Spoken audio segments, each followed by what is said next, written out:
The rope burned against Henry Holloway's palms as he was dragged into the center of the war camp, and the first thing he understood with terrible clarity was that he was about to die in a circle of packed dirt while 200 orcs cheered for his blood. "Cut him loose," a voice boomed from somewhere above the crowd, and the ropes fell away from his wrists. Henry staggered, caught himself on one knee, and looked up into the ring of firelight and hide tents and painted faces, all of them turned toward him with the particular hunger of people who had already decided how this would end. He was a fisherman. He had spent his whole life reading tides and mending nets, not standing in the beating heart of an orc war camp with a borrowed sword in his hand, and no earthly idea how he had gotten there except that his fool cousin Tomas had put an arrow through the son of the warband's chieftain during a raid on the Salt Flats 3 weeks past, and blood price had been declared, and Tomas had run, and someone from Holloway's End had to answer for it or the whole town would burn. Henry had volunteered before anyone else could speak. He still did not entirely know why. Perhaps because he had no wife, no children, no one who would grieve him harder than the sea already had by taking his father and his 2 brothers in a storm 11 winters back. Perhaps because it seemed like the sort of thing a man ought to do if he believed himself decent, which he still, against all evidence, tried to believe. Trial by combat, the chieftain had told him through a human translator 2 days before, an old orc named Grolnak with a voice like gravel sliding downhill. "You stand against our champions. You fall, the debt is paid in blood and your town burns.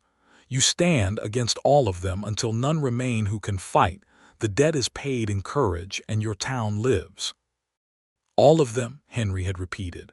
"All of them," Grolnak had said, and something in his flat yellow eyes might have been pity. Now Henry stood in the ring with the borrowed sword too heavy in his grip, and the first champion came for him. He did not remember all of it afterward, not clearly. He remembered the crowd noise like surf against rock, a solid wall of sound that never let up.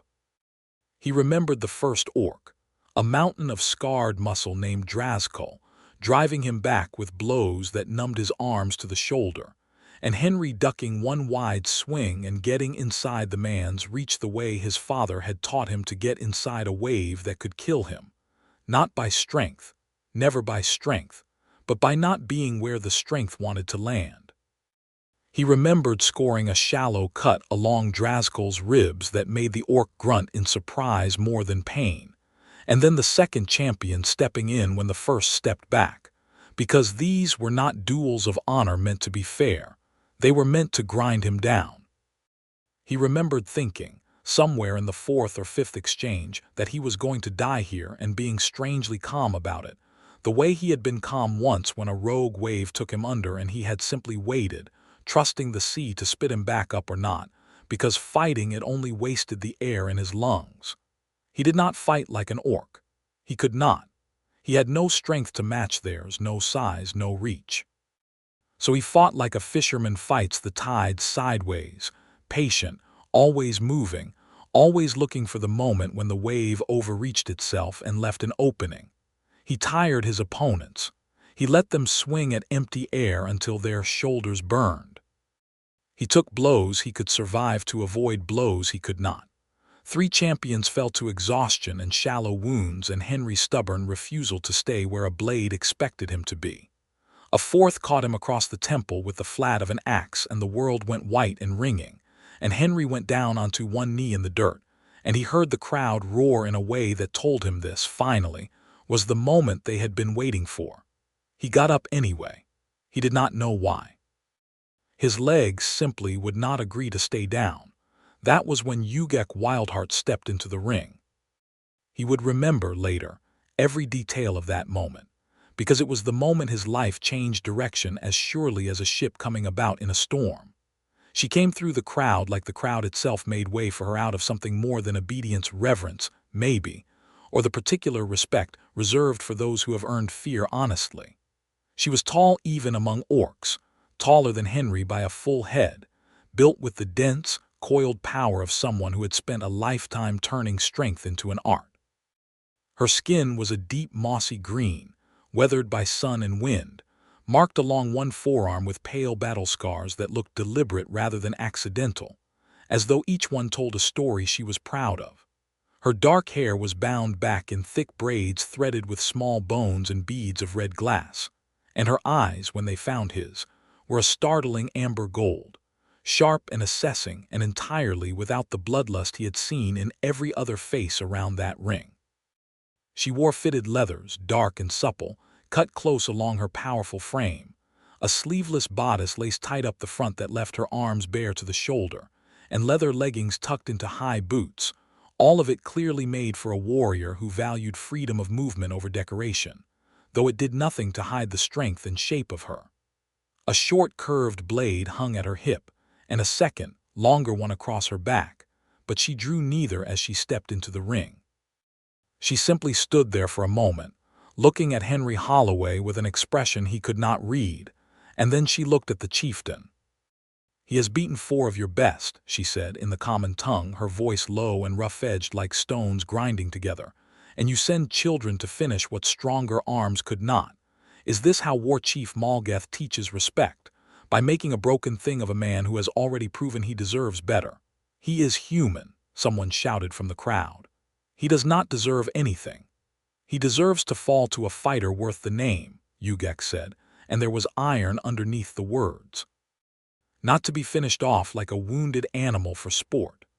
The chieftain, a scarred giant named Malgath whose son lay dead because of Tomas's arrow, considered her for a long moment.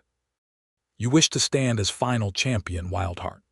I wish to see if the stories about this human are true," she said, "or if he only got lucky 4 times in a row." And that was how Henry Holloway, bleeding from a cut above his eye, his arms trembling with exhaustion, his borrowed sword feeling like it weighed as much as his fishing boat, found himself facing the single most beautiful and most terrifying creature he had ever seen in his life. "You should sit down," Ugak told him, not unkindly, drawing her curved blade at last. "It would save us both the trouble."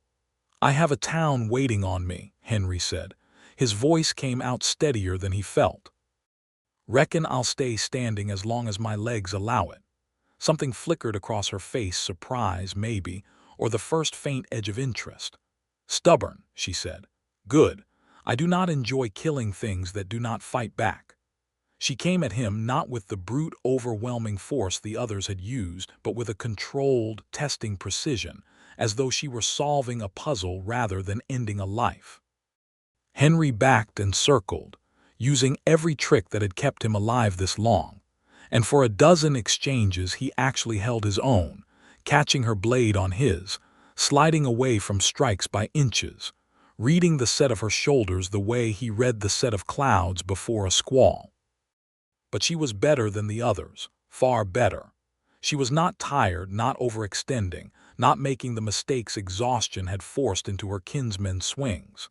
She was simply, comprehensively skilled, and Henry knew within moments that if she wished to kill him she could have done it 3 separate times already. She was not trying to kill him. She was testing him.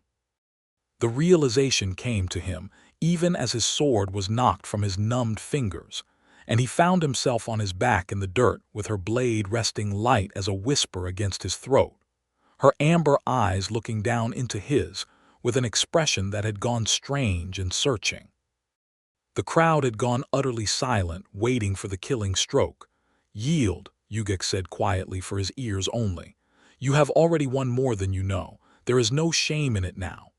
"I never learned how," Henry said, and even flat on his back with death an inch from his neck, something in him could not help the small, exhausted smile that came with it. "Reckon that is a fault in my upbringing." She stared at him.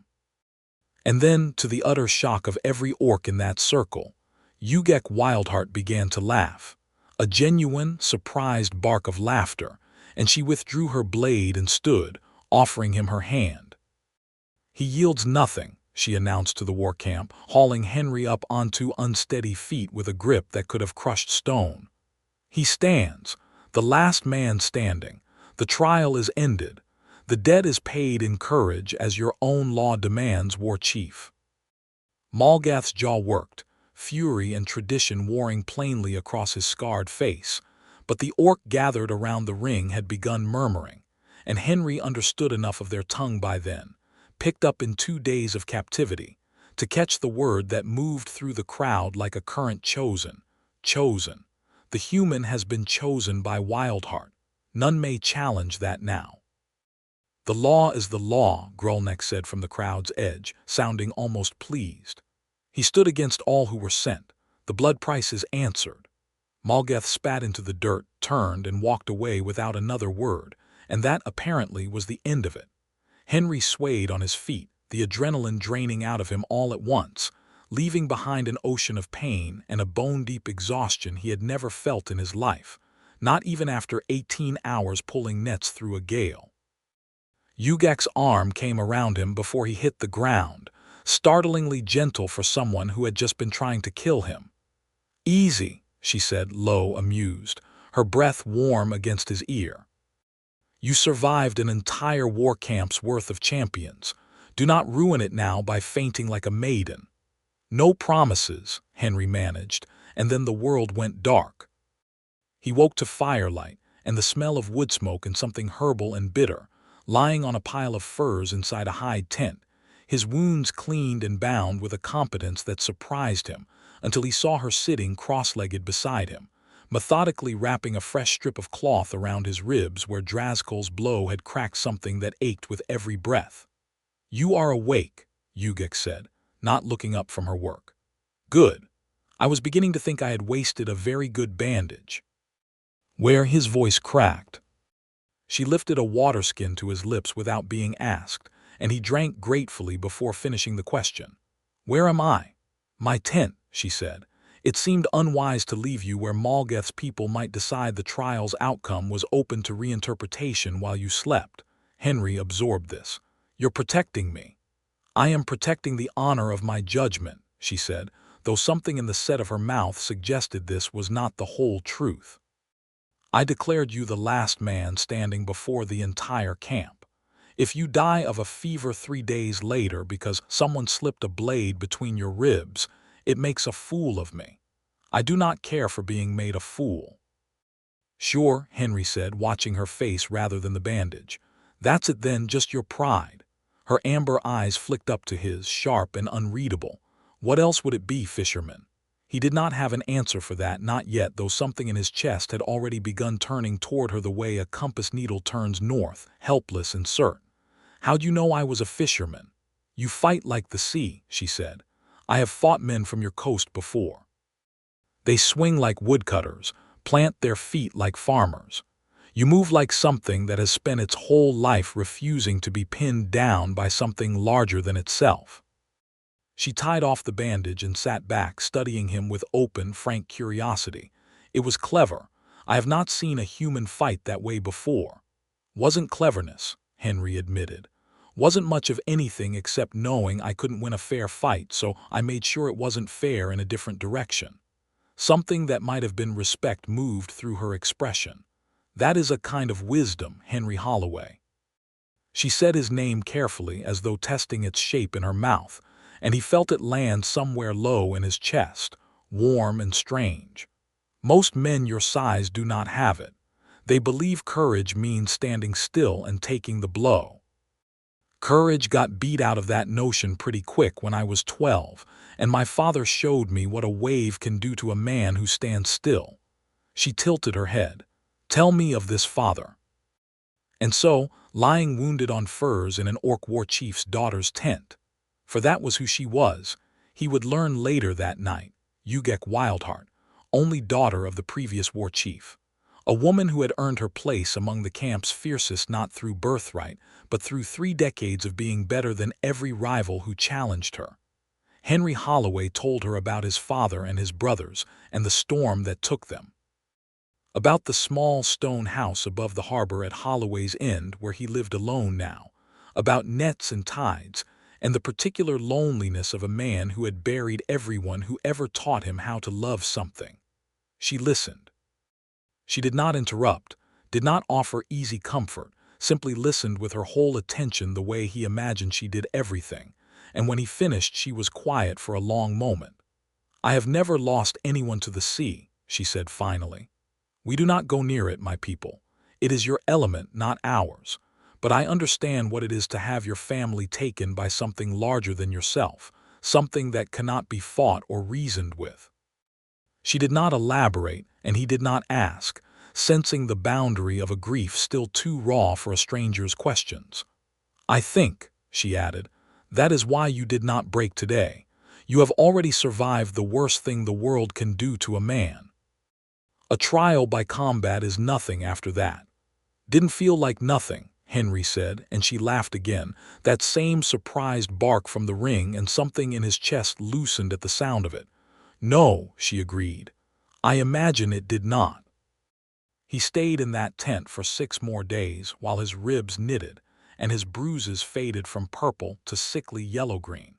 And in those 6 days, something began between them that neither of them named aloud, but both of them felt building like pressure before a storm. She brought his meals herself rather than sending a servant, sat with him through long afternoons trading stories, his of the sea and the small hard-won victories of a fishing life, hers of raids and rivalries, and the particular loneliness of a war chief's daughter who had to be strong every single day because weakness, in her world, was an invitation to every ambitious rival to test her. She had killed her first true opponent at 16, in a duel over succession rights, and had been fighting to hold her place ever since, never quite trusted by half the camp because a woman leading warriors was a thing some of the old bloodlines still resented, whatever her father's legacy. "They respect the sword," she told him one evening, sharpening her blade by firelight while he watched the play of muscle in her forearm with an attention he told himself was simple admiration and knew, even then, was something else entirely. "They do not always respect the hand that holds it, when that hand belongs to a woman who will not marry where she is told and breed sons to settle the matter. Seems a poor way to judge a person," Henry said, "by who they'll marry instead of what they can do. Says the man who fought an entire war camp rather than let his town burn," she said, glancing up at him with a small, unguarded smile that undid something in his chest every time he saw it. "You are not so different from me, fisherman, both of us fighting to prove we are worth more than what people expect of us." "Reckon that's true," Henry admitted. "Nobody in Holloway's End ever expected much from me. Quiet fellow, keeps to himself, mends nets and hauls fish and doesn't cause trouble. Didn't think anybody'd remember my name 5 years after I was gone." "I will remember your name," Ugak said, quiet and certain, not looking up from her blade. "Whatever else happens. I will remember Henry Holloway, who stood against a whole war camp on his own legs and never once asked for mercy." He did not know what to say to that, so he said nothing, and the silence between them stretched warm and charged, and full of things neither one was ready to speak yet. And outside the tent the camp's fires burned low, and the night wind carried the smell of wood smoke and pine. And Henry Holloway thought, for the first time since his father drowned, that he might not be so alone in the world after all. He returned to Holloway's End on the 7th day, escorted to the border by Grolnak and 2 silent warriors, and the town greeted him like a man risen from the grave, which in their minds he essentially was. His neighbors clapped his shoulders, his Aunt Marta wept openly and pressed a whole pie into his hands, and the town council, 3 merchants and the harbor master, none of whom had volunteered themselves for the trial, thanked him with the particular fervor of men grateful someone else had paid the price for their safety. But Henry found himself distracted, distant, his mind circling back again and again to amber eyes and a rough, warm laugh, and the memory of strong hands wrapping bandages with unexpected tenderness.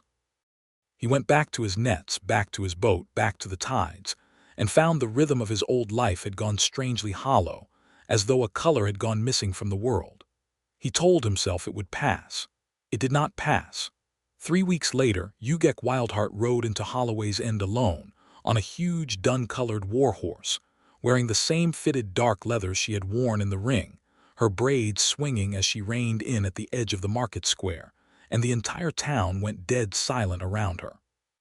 Henry was at the fish stalls when he heard the commotion, and he pushed through the gathering crowd to find her sitting astride her horse like a queen surveying a conquered territory, entirely unbothered by the dozen hands drifting toward hatchets and pitchforks, entirely unbothered by the fear and hostility radiating off every face around her. "Wildheart," he said, and her eyes found his immediately, and something in her rigid posture eased. "Fisherman," she said, "your neighbors have terrible manners. I have been here nearly a minute, and no one has offered me so much as water for my horse."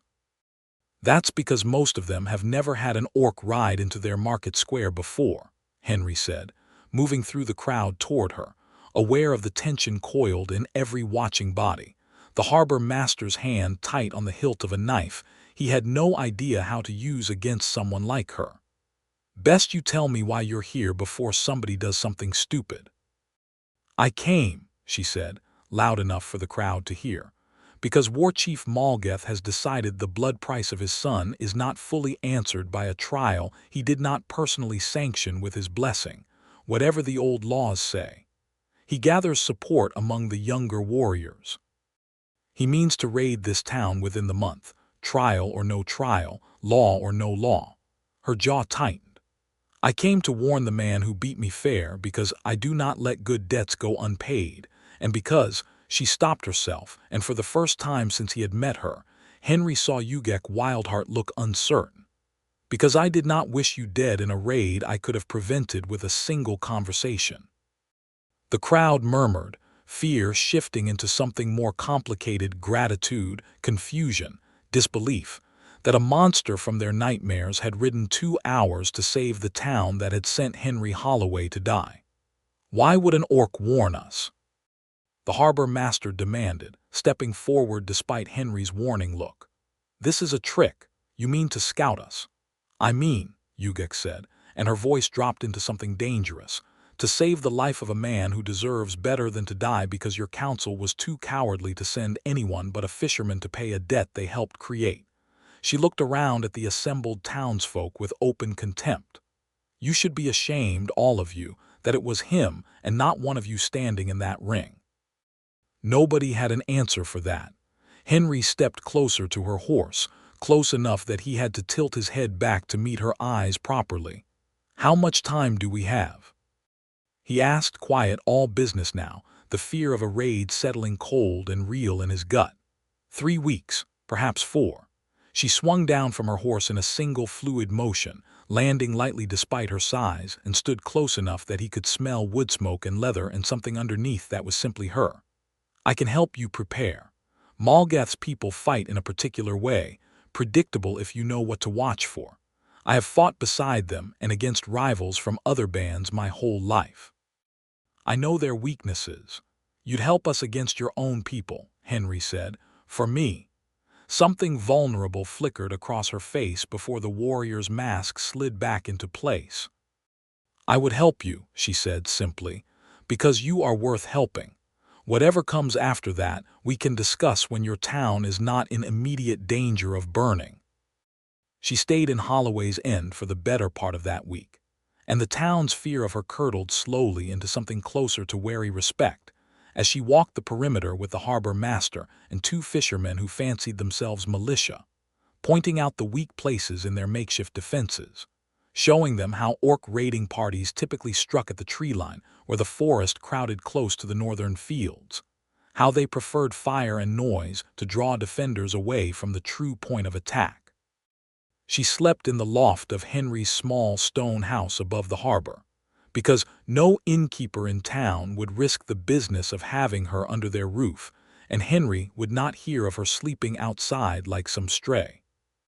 The arrangement was innocent enough on its face. She took the loft. He kept to the room below. But every night, as the fire burned low and the sound of the sea rolled in through the shutters, they sat together at his small table trading stories the way they had in her tent. And every night the space between their chairs seemed to shrink by inches neither of them quite dared to name. "Your neighbors still fear me," she said one evening, turning a cup of Henry's poor, watered-down ale between her fingers without drinking it. "Even after everything." "Fear takes longer to unlearn than it takes to learn," Henry said. "Give them time. You saved their lives coming here. That'll count for something once the fear wears down enough to let it. And you? She asked, looking at him directly in that way she had, as though she could see straight through to whatever he was thinking. Do you still fear me, fisherman? No, Henry said, and it was entirely true, and something in the way he said it made her go very still.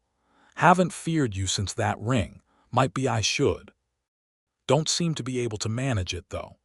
That is either very brave or very foolish, Ugak said, but her voice had gone soft, rough at the edges in a different way than her usual bluntness. Reckon I've been called both plenty, Henry said. Never minded much either way.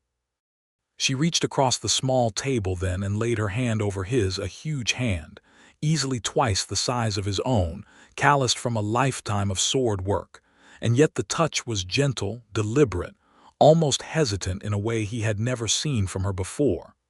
No one has ever made me work that hard, she said quietly. In that ring. Do you understand what that means coming from me?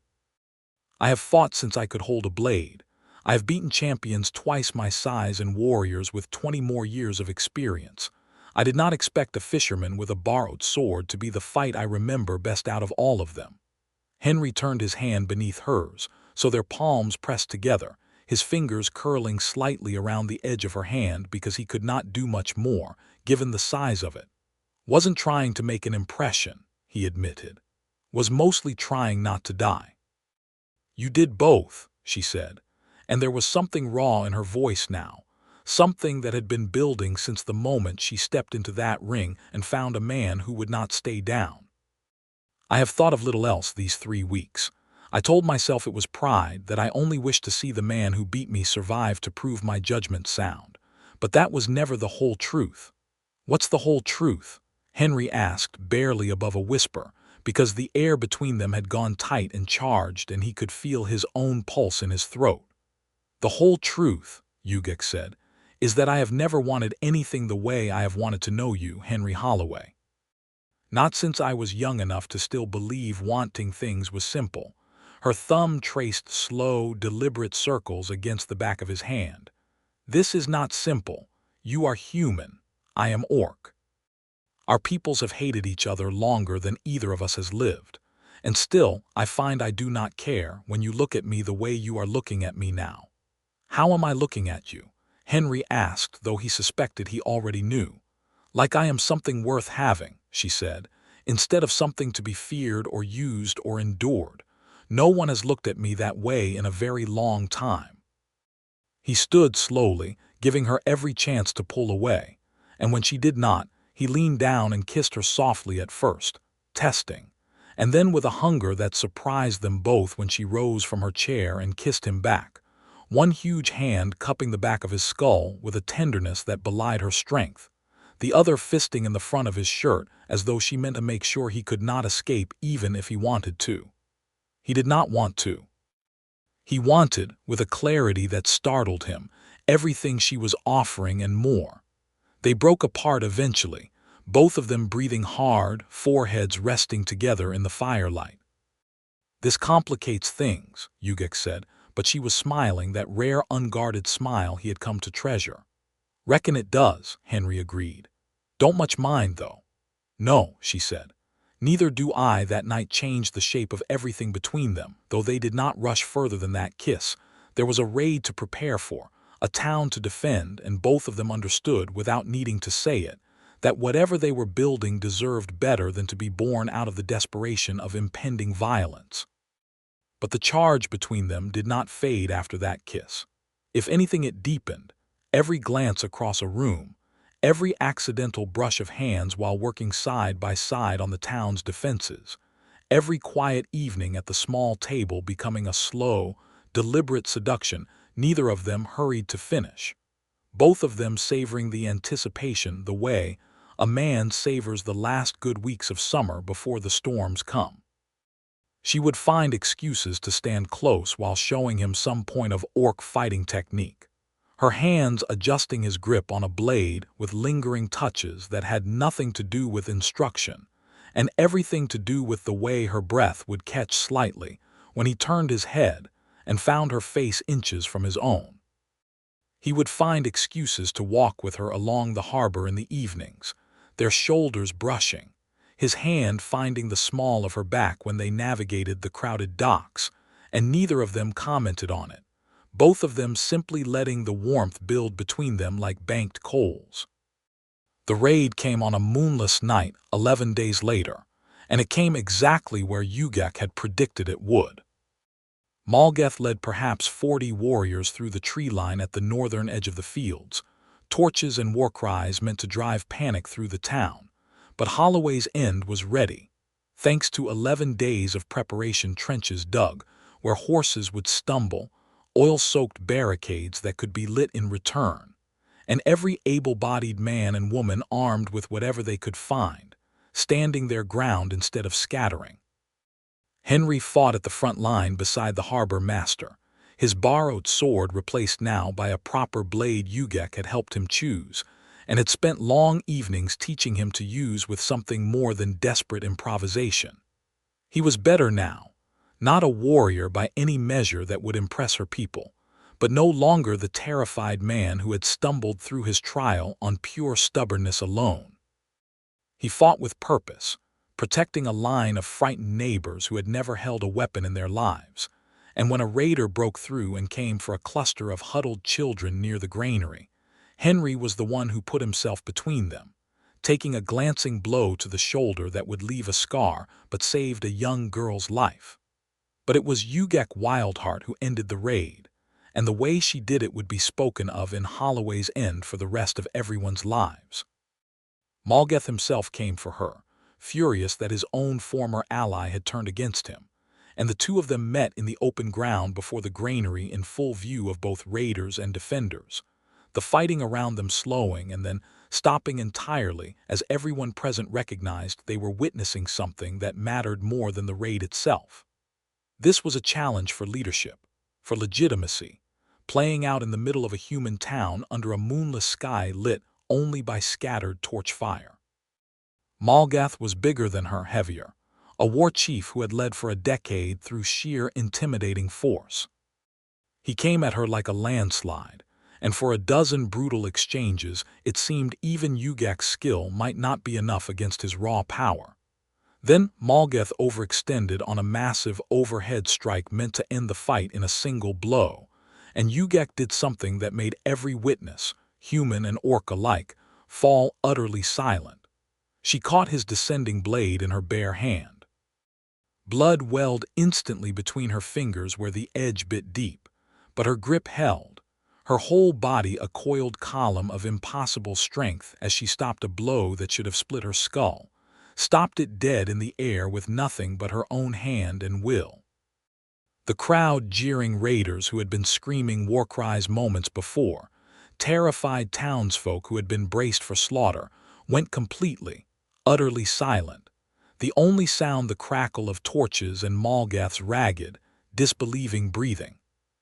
"You are done," Ugak said, quiet and terrible, and then with her other hand she drove her own blade up and through the war chief's guard, not a killing blow but a decisive one, opening a long gash across his sword arm that made him drop his weapon with a roar of pain and fury. She released his blade from her bleeding grip and let it fall, and stood over him, and the entire battlefield held its breath waiting to see if she would finish it. "Your claim to leadership ends here, Malgeth," she said, loud enough for every warrior present to hear. "You broke the trial's judgment. You raided a town under a debt already answered by law. Every warrior here who follows you now follows a chief who cannot be trusted to honor his own people's oldest customs." She turned in a slow circle, addressing the raiders directly. "I do not ask you to love humans. I ask only that you respect the law that has kept peace between us more often than war." "Malgeth does not, I do." The raiders to man lowered their weapons. Whatever loyalty they had carried into that field, it was not enough to outweigh the raw, undeniable display of both strength and honor they had just witnessed. A woman who could stop a killing blow with her bare hand and choose mercy anyway. Malgeth was carried from the field by his own remaining loyalists, defeated and disgraced, and the raid that had promised to burn Holloway's end to the ground ended instead with no deaths at all on either side, and a new understanding settling over the town like the first quiet snow of winter. Ugak's hand was ruined for the fight but not for life. Henry bounded himself that night in his small stone house, his own hands shaking slightly with the aftermath of adrenaline and fear he had not let himself feel until the danger had passed. "You could have died," he said, wrapping clean linen around the deep gash across her palm and fingers, his voice tight with an emotion he did not try to hide. "Catching a blade like that. You could have died, Ugak." "I did not," she said, watching him work with an expression he had never seen on her face before, something soft, something unguarded, something that looked almost like wonder. "You called me by my name. That your name, isn't it?" Henry said, though his voice had gone rough. "You have never used it before," she said. "Always Wildheart or fisherman's teasing, never simply Ugak." She reached up with her uninjured hand and touched his jaw, turning his face toward hers. "Say it again." "Ugak," Henry said, and something in her eyes went bright and fierce and impossibly tender all at once. "I have led armies," she said. "I have broken warriors twice your size across a training yard before breakfast. I have been feared by every rival who ever thought to challenge me for my father's legacy. And I have never, in all my life, wanted anyone the way I want you, Henry Holloway, not for what you can give me, not for what you can do for me, simply for who you are, sitting there binding my hand with more care than any healer I have ever known, looking at me like I am something precious instead of something dangerous." "You're both," Henry said, "precious and dangerous. Don't see why a person can't be both." "No one has ever said such a thing to me before," she admitted. "Then everyone before me was a fool," Henry said simply, and leaned in to kiss her again, careful of her bandaged hand. And this time there was no hesitation in either of them, no lingering uncertainty about what they were building.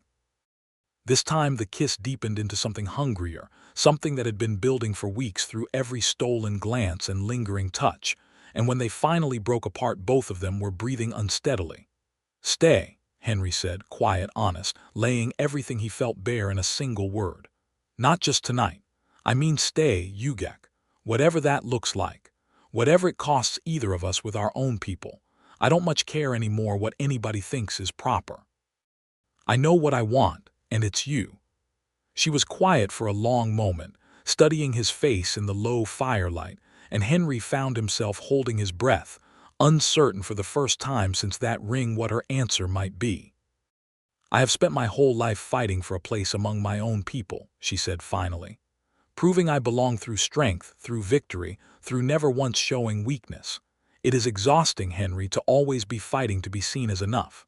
Her thumb brushed along his cheekbone, gentle despite the bandage stiffening her fingers. "With you, I do not have to fight for anything. You saw me from the very first moment, not the war chief's daughter, not the woman warriors whisper about, simply me. I do not know how to explain what that is worth, except to say that I am not interested in leaving it behind now that I have found it." "That a yes?" Henry asked, something hopeful and disbelieving in his voice. "That is a yes," Ugak said, and kissed him again to prove it. The weeks that followed were not without difficulty. Word spread quickly through both the war camp and the town, and while the raid's outcome had earned Ugak genuine respect among the orcs and grudging gratitude among the humans, the idea of the war chief's daughter and legacy claiming a human fisherman as her chosen partner was a different matter entirely, one that stirred old prejudices on both sides. Grulnak came to Holloway's end himself, ostensibly to formalize the peace terms now that Malgath's authority had been broken, and a council of elders temporarily held the camp's leadership until a proper successor could be chosen. But Henry suspected the old orc's true purpose was to see for himself whether the rumors about Ugak Wildheart and the fisherman were true. He found them together in Henry's small kitchen, sharing a simple meal, Ugak's bandaged hand resting easily in Henry's own across the table, in a gesture so natural neither of them had thought to hide it. And Grulnak stood in the doorway for a long moment, simply watching them before he spoke.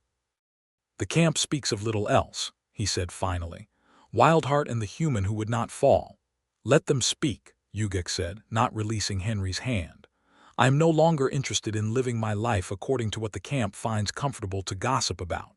"Some among the elders say this weakens your claim to any future leadership," Grolnak said, not unkindly, simply stating the political reality as he saw it. "A war chief bound to a human is a war chief some will always doubt." "Then let them doubt," Ugak said. "I did not become who I am by seeking approval, Grolnak. I became who I am by being right when it mattered and strong when it counted. If that is not enough for some fool elder's approval, I have no need of his blessing." Grolnak studied her for a long moment, and something that might have been approval crossed his weathered face. "Your father would have said the same," he said finally. "He never did care much what others thought. Once he had decided a thing was true, he turned his attention to Henry. And you, fisherman, you understand what you invite taking up with one such as her, the camp's suspicion, your own people's fear. A life lived always slightly apart from both worlds." "I understand it well enough," Henry said, meeting the old orc's gaze steadily. "Been a man apart from most things my whole life anyway. Losing my father and brothers to the sea left me pretty well practiced at standing alone. Reckon I'd rather stand apart with her beside me than keep standing alone the way I have been." Something in that answer seemed to satisfy Grolnak, and he departed not long after, leaving behind a formal peace agreement between the war camp and Holloway's End that named Ugak Wildheart as the human town's primary contact and protector among the orcs, a role that gave her legitimate standing to move between both worlds, and gave the town, in turn, a powerful ally rather than a lingering threat. But politics were the easier part of what they faced.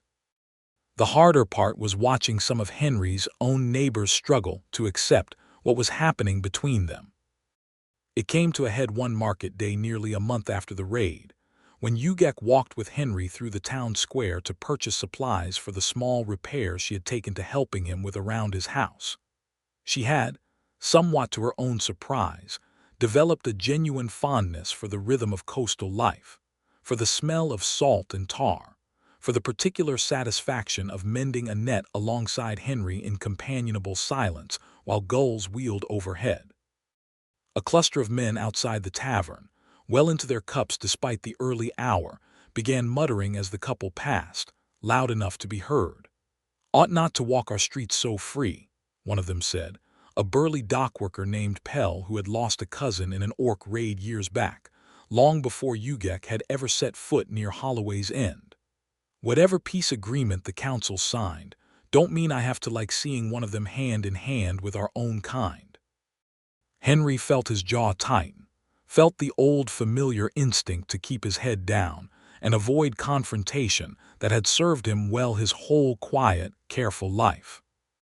But something had shifted in him since that ring, since the raid, since Ugak had shown him what it looked like to stand and fight for what mattered rather than simply endure. "That's enough, Pell," Henry said, stopping in the square, his voice carrying more steel than the old Henry Holloway would have managed. "She saved this whole town from burning. Saved your own hide, if I recall you being one of the folks hiding behind the granary that night rather than standing the line." Pell's face reddened. "Don't need a fisherman lecturing me about courage." "Maybe you don't," Henry agreed, "but you'll show her respect in this square regardless, or you and I will have words somewhere private enough that your friends won't have to watch you lose them." The tension crackled for a long moment, Pell's companion shifting uneasily, clearly unwilling to escalate against a man who had, after all, survived an entire war camp's champions in single combat. Ugak's hand found Henry's arm, not pulling him back but simply resting there, steady and warm. "I do not need you to fight my battles for me, Henry," she said, quiet enough for only him to hear, though there was warmth in it rather than reproach. "I have fought harder battles than a drunk dockworker's ugly words." "I know you don't need it," Henry said, not taking his eyes off Pell. "Doing it anyway. Man ought to stand up for the woman he loves whether she needs the help or not. Seems only right." The words hung in the air, plain and undeniable, the first time either of them had said the word love aloud between them, and Ugak's grip on his arm tightened, her breath catching audibly. Pell, apparently deciding the fight was not worth the trouble, muttered something unintelligible and retreated into the tavern with his friends. And the tension in the square dissolved as quickly as it had risen, other townsfolk who had paused to watch returning to their business, with the particular relief of people grateful a confrontation had ended without violence. Ugak turned Henry to face her right there in the middle of the market square, uncaring of who watched. "Say it again," she said, echoing the moment weeks before when she had asked him to say her name. "I love you," Henry said, simple and curt, and there in front of half the town of Holloway's End, Ugak Wildheart kissed him soundly, uncaring of the murmurs and stares around them, and when she pulled back her amber eyes were bright with something that looked suspiciously like tears. "I love you as well," she said, rough and true. "More than I know how to say properly. You are the only man who has ever made me feel like I did not have to be the strongest thing in the room to be worth loving." From that day forward, the whispers in Holloway's End began, slowly, to change their shape. It was not instant acceptance, old fears did not dissolve overnight, and there remained those in town who would never fully trust an orc among them, whatever peace had been made. But most of the town had seen what Ugak Wildheart had done for them, had seen her stop a killing blow with her bare hand rather than let violence consume the night, had watched her choose mercy when vengeance would have been easier and arguably more satisfying. And slowly, grudgingly, respect took root where fear had been. The following weeks brought a different kind of adjustment, the practical work of building a life between two worlds. Ugak divided her time between the war camp, where the elders had begun the slow process of choosing new leadership now that Malgeth's authority had crumbled, and Holloway's End, where Henry's small stone house had begun, almost without either of them planning it, to accumulate signs of a shared life. Her second sword found a place on the wall beside his fishing gear. Her boot stood by the door alongside his. The loft that had once been her separate space became simply theirs, and neither of them spoke of it as anything unusual, the transition happening as naturally as tide following moon. There were moments of genuine adventure in those weeks too, moments that reminded Henry this was not a settled, quiet life he had chosen, but one that would always carry the charge of her world alongside his own. Once, escorting a trading party between the camp and town, they were set upon by a small band of raiders from a rival clan who had heard rumors of the fisherman who had bested Malgeth's champions and thought to make a name for themselves by finishing what the war chief had failed to do. Henry fought at Ugak's side that day, truly at her side rather than behind her protection, the two of them moving together with a coordination born of weeks of training and something deeper besides, an instinct for each other's movements that felt less like tactics and more like trust made physical. They drove the raiders off without serious injury to either of them, and afterward, adrenaline still hot in both their blood, Ugak had pulled him close in the middle of the forest trail and kissed him with a hunger that left no doubt about how deeply the danger and the victory had stirred something primal between them. "You fight beside me now like you were born to it," she murmured against his mouth. "I did not think I would ever find a partner worthy of standing at my shoulder in battle, least of all a fisherman." "Told you I learn quick when the stakes matter enough," Henry said, breathless, his hands framing her face. "Nothing's mattered to me the way you do, Ugak, not since I lost my family. Don't intend to lose this too if I can help it." "You will not lose me," she said, fierce and certain. "I do not intend to be lost, Henry Holloway. Not to raiders, not to old prejudices, not to anything. I have chosen you, and Ugak Wildheart does not unchoose what she has decided is hers." That night back at his small stone house, with the danger of the day behind them and the fire burning low, the slow-building heat between them finally broke fully open. There was no hesitation left between them, no lingering uncertainty about what they wanted, only weeks of anticipation, finally given permission to become something more. Ugak took his face in her large, careful hands and looked at him with an intensity that stole his breath. "I have never done this with a human," she admitted, quiet and honest in a way that made his heart ache with tenderness. "I do not know if I will be gentle enough." "Don't want gentle," Henry said, his own hands finding the laces of her bodice with fingers that trembled slightly, not from fear but from the sheer weight of wanting her. "Want you, however that looks. Trust you not to break me, Ugak. Trust you more than I've trusted anything in a long, long while." Whatever uncertainty lingered between them dissolved after that, replaced by something patient and searching, and deeply tender despite the difference in their strength. She was careful with him in ways that spoke of a deeper care beneath her fierce exterior, and he met her without hesitation, without fear, giving himself over completely to a night that felt less like a beginning and more like a homecoming neither of them had known they were searching for. Afterward, wrapped together beneath furs while the sea murmured outside the shutters, Ugak traced idle patterns against his chest with her uninjured fingers and spoke into the quiet dark.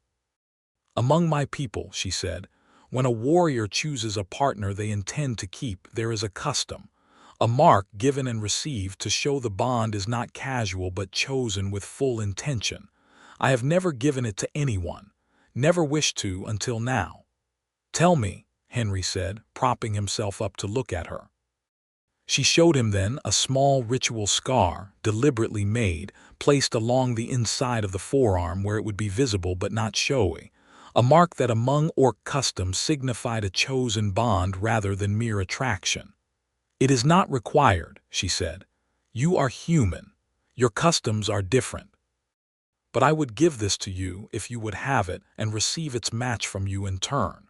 It would mean, among any Orc who saw it, that you belong to me as surely as I belong to you, and none would question that claim again." Henry did not hesitate. "Show me how," he said, and though the small cut stung sharp and quick, the meaning behind it settled into him with a warmth that outlasted the pain entirely. And when he made the matching mark on her own forearm with hands that shook slightly from the weight of what he was doing, Ugak watched him with an expression of such open, unguarded love that he felt something in his chest crack open and rebuild itself entirely around her. "Now you are truly mine," she said, quiet and fierce, "and I am yours before any who would ever question it." "Reckon that suits me fine," Henry said, and pulled her close, and they did not speak again for a long while. The autumn deepened into winter, and the small stone house above the harbor became, without ceremony or announcement, simply home to both of them. Ugak learned to mend nets alongside Henry, her huge hands surprisingly deft once she set her mind to the delicate work, and Henry learned enough of her people's tongue to converse comfortably when they visited the war camp, where the new leadership council, which had, notably, invited Ugak Wildheart to sit among them despite her human partner. A mark of how thoroughly her actions during the raid had reshaped opinion among her own people, had begun the slow work of formalizing lasting peace terms with Holloway's End and the surrounding settlements. There were still difficulties. A trading dispute in early winter nearly reignited old tensions when a merchant from a neighboring town refused to deal with a delegation that included an Orc negotiator, and Ugak's temper, still quick despite her growing patience, nearly boiled over before Henry's steady presence and careful words smoothed the confrontation into a workable compromise.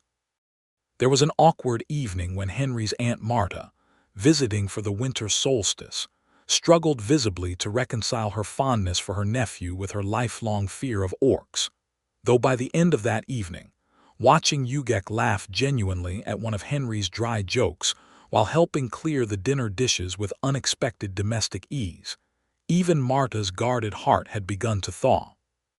But these were the ordinary difficulties of building any life together, not the desperate stakes of trial by combat or raids in the dark, and Henry found himself grateful, in a way he had never expected to be grateful for anything, for the simple ordinariness of it, for evenings spent mending nets by firelight, for mornings when Ugak would wake him with a kiss before heading out to help with the boats despite having no need to. Purely because she had discovered, she enjoyed the physical work, and the company of the fishermen who had, slowly, come to accept her as one of their own peculiar, hard-won community. Spring came to Holloway's End with the particular fierce beauty of a coastal thaw, ice breaking from the harbor in great groaning sheets, the first fishing boats of the season readying for the water, and it was on one of those bright early spring mornings, almost exactly a year after Henry Holloway had been dragged into an orc war camp with a rope burning his wrists, that the town gathered on the docks to witness something that would become, in later years, one of the stories told most often about Holloway's End. Not the raid, not the trial by combat, though those stories were told too, but this quieter, warmer moment that somehow captured everything the town had come to understand about. The fisherman and the orc woman who had chosen each other against every expectation. Ugak stood on the dock in her familiar dark leathers, the ritual scar on her forearm visible in the morning light, watching Henry ready his boat for the season's first true voyage out past the harbor mouth. She had insisted on coming, had insisted on learning enough about handling lines and reading tide charts to be useful rather than simply decorative company. And Henry had taught her with the same patient thoroughness she had once used to teach him swordwork, both of them delighting in the reversal of roles, in discovering new ways to be needed by each other. "You are certain you wish to come," Henry said, though he already knew her answer, already knew the particular stubborn set of her jaw that meant her mind was made up. "I have fought war chiefs and champions," Ugak said, stepping into the boat with a confidence that made several onlooking fishermen shake their heads in wonder at how quickly she had taken to a life so different from anything her people knew. "I believe I can survive a fishing expedition, Henry Holloway." "The sea's a different sort of opponent," Henry warned, though he was smiling. "Doesn't fight fair, and you can't beat it with strength alone." "Then it is fortunate," Ugak said, settling onto the bench with the easy grace that had first caught his attention in that ring a year ago, "that I have an excellent teacher for such things. One who has spent his whole life learning how to survive something larger than himself by refusing to be pinned down. Perhaps he can teach me the same." Henry laughed, pushing off from the dock, the small crowd of townsfolk who had gathered to watch calling out well wishes that would have been unthinkable a year before, cries of good fortune directed not just at Henry but at Ugak too, a warmth that had grown slowly, season by season, from fear into something like genuine community. They sailed out past the harbor mouth into open water, the morning sun bright on the waves, gulls wheeling overhead, and Ugak sat in the bow with her face turned into the wind, her dark braids streaming behind her, an expression of such pure, unguarded joy on her face that Henry found himself simply watching her rather than tending his nets, his heart so full he thought it might crack from the sheer weight of loving her. "You are staring, fisherman," she said, without turning, though the smile in her voice was unmistakable. "Can't help it," Henry admitted. "Never thought I'd see the day a war chief's daughter looked that happy on the back of a fishing boat." "I never thought I would find happiness at all most days," Ugak said, turning finally to look at him, her amber eyes soft in a way that still, after everything, made his breath catch. "I spent my whole life fighting to be seen as strong enough, worthy enough, never once thinking there might be a version of my life where I did not have to fight for anything at all, where I could simply be loved, exactly as I am, by a man who never once needed me to be anything other than myself." "Never wanted you any other way," Henry said, setting down his nets to move closer to her, the small boat rocking gently on the swells. "Wanted you exactly like this. Fierce and strong and stubborn, and kind underneath it all in ways most folks never get to see. Wanted you the moment you stepped into that ring and told a whole crowd of your own people they ought to be ashamed of themselves for how they were treating me." "I remember," Ugak said softly. "I remember thinking, even then, that I had never seen anyone fight the way you fought, not with strength, but with something more stubborn than strength. Something that would not break no matter how hard the world pressed against it. I did not know yet that I was falling in love with you." I only knew that no one had ever made me work that hard to win, and that I did not in the end particularly want to win at all, if winning meant losing the chance to know you better. Good thing you didn't, Henry said, reaching out to brush a strand of hair back from her face. Winning that fight, I mean. Don't think I could have managed all this if you had. No, she agreed, catching his hand and pressing it against her cheek, holding it there. Nor could I am glad, every day, that I chose mercy over victory that night.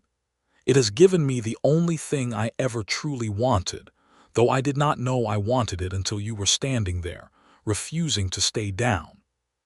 The boat rocked gently beneath them, the sea calm and bright and endless around them, and Henry Holloway, once a quiet, overlooked fisherman who had expected to live and die alone above a harbor that had already taken everyone he loved, found himself, impossibly, entirely, unshakably happy, held in the gaze of a woman who could have chosen anyone, who feared nothing in this world or any other, and who had chosen him anyway, again and again, in every way that mattered.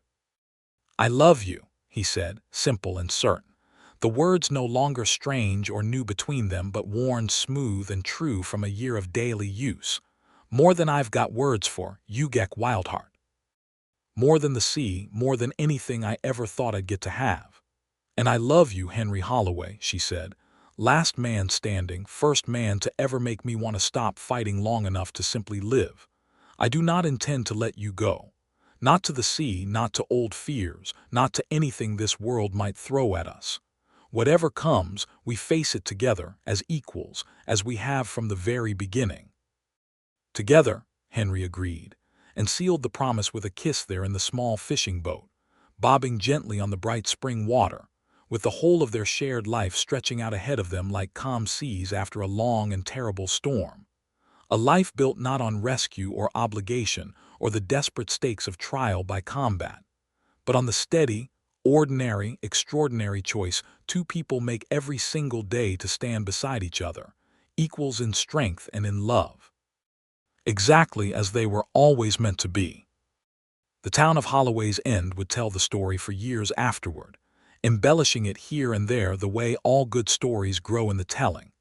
The fisherman who stood alone against a war camp's champions, the fierce orc woman who stepped into the ring and declared no one had ever made her work that hard, the raid turned aside by a single unbroken hand catching a killing blow, the peace that grew slow and hard-won between two peoples who had once known only fear of each other. But for Henry and Ugak, the story was simpler than the legend it became. Two people, each strong in their own way, each lonely in their own way, who had found in each other exactly what they had not known they were missing, and who had chosen, every single day since, to keep choosing each other, plainly, completely, and without regret. And on the docks of Holloway's End, as the little fishing boat made its way back toward harbor in the golden light of early evening, the townsfolk gathered to watch it come in, not with fear anymore, not with suspicion, but with the simple warmth of a community that had learned, slowly and imperfectly, to make room for a love that had never asked anyone's permission to exist, only their understanding, and had earned in the end far more than that.